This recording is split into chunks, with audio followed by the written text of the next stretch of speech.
All right, so this is the Smart Hub prototype for a smart TV.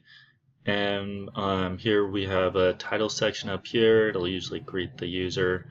Um, in the right corner, there is the date. And in the center part, it's divided up into these different widgets. And then the bottom has a list of the most used apps, or it's the apps that are organized by most used. So in this case, Netflix is the most used app, followed by Pandora, Xbox 360, and so on. Everything is navigated through the up, down, left, and right arrows on a remote, and then to select something. So, like in this case, if you want to select Netflix, you click the Enter button on the remote, and then it takes you to the Netflix app, and now you're going to be operating it. You're going to be watching Netflix through the Netflix app. To get back to the Smart Hub homepage, you would just click the Smart Hub button that is on the remote, and you're back to the homepage. With the widgets, it's divided up in the left quadrant. There, it shows you the last played. So in this case, if they're watching The Big Bang Theory, and since it was live TV, it's still playing with audio. If you're watching Netflix and you go to the Smart Hub screen, it'll show you Netflix, but the video will be on pause. The reason I did that was because, like, if you're watching on Netflix and you watch a movie and you go to the Smart Hub, most users are going to want the movie to be on pause. But if you're watching live TV, like let's say you're watching a football game and you go to the Smart Hub, then you would actually want to see the game going while you check weather or you see how the stocks are doing or so on. Same with audio. If you're listening to Pandora, the Pandora app is playing and you go to the Smart Hub window, the music will still be playing, mainly just because you would still want to hear music while you check the apps.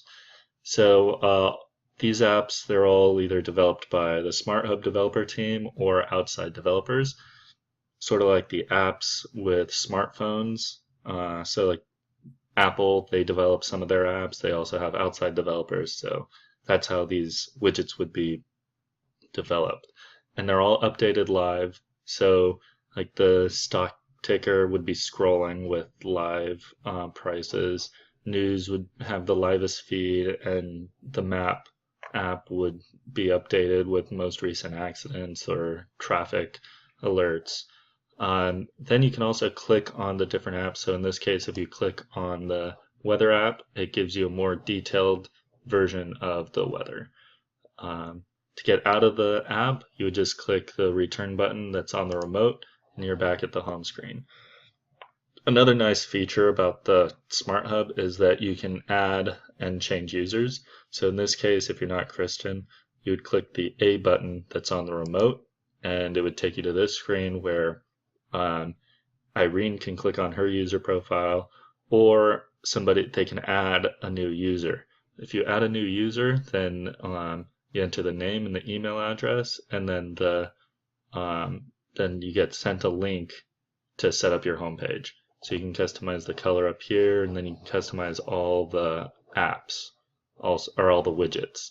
So, like in this case, Irene has customized her homepage differently. She has a different color at the top, and then the widgets are different too. So, in this case, like she wants to keep track of her favorite football teams and their scores. See, this would be perfect if she was watching the football game and then she went into the Smart Hub.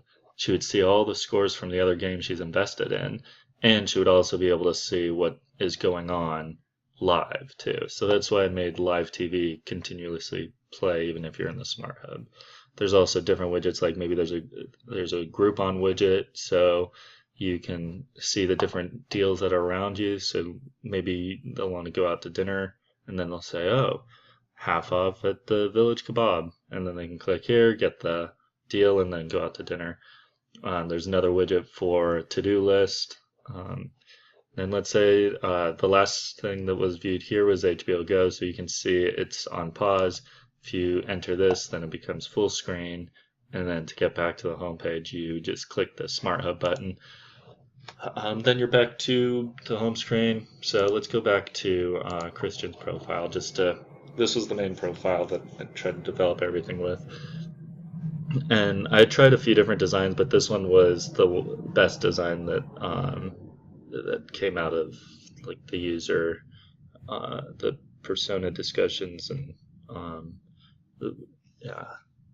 Now, one of the I don't know if it's a flaw or one of the issues I could potentially see being with the user experience is that these apps down here are organized by the most used. So in this case, it's been used like 5 times. Pandora's been used 3 times. So Netflix is going to be most likely the first app that you click on, which is great if you watch Netflix all the time. But let's say that you watch Netflix and you listen to Pandora roughly about the same amount of time. So every time you enter the Smart Hub, like if this turns into you use it 4 times and then this one's 4 times and then you use Pandora, next time you enter it, Pandora will be at 5 times and Netflix will be at 4. So now these two will be reversed. So that kind of could potentially cause an issue of every time you enter the um, the Smart Hub, these apps could be reorganized. Now, I don't think that would be that big of an issue. I just see that it could potentially be an issue. But other than that, I think this is pretty good design where it's user centered because everything is important to the user. It's easy to use. It's intuitive, and like it's personal too. You know, the user is going to be invested in these stocks, and they're gonna like to be live updated about it.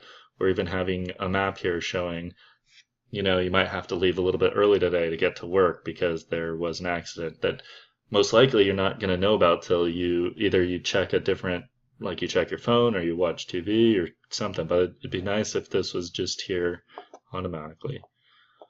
Um, and yeah, it's all pretty easy to use, customizable. So that concludes the presentation. Thank you.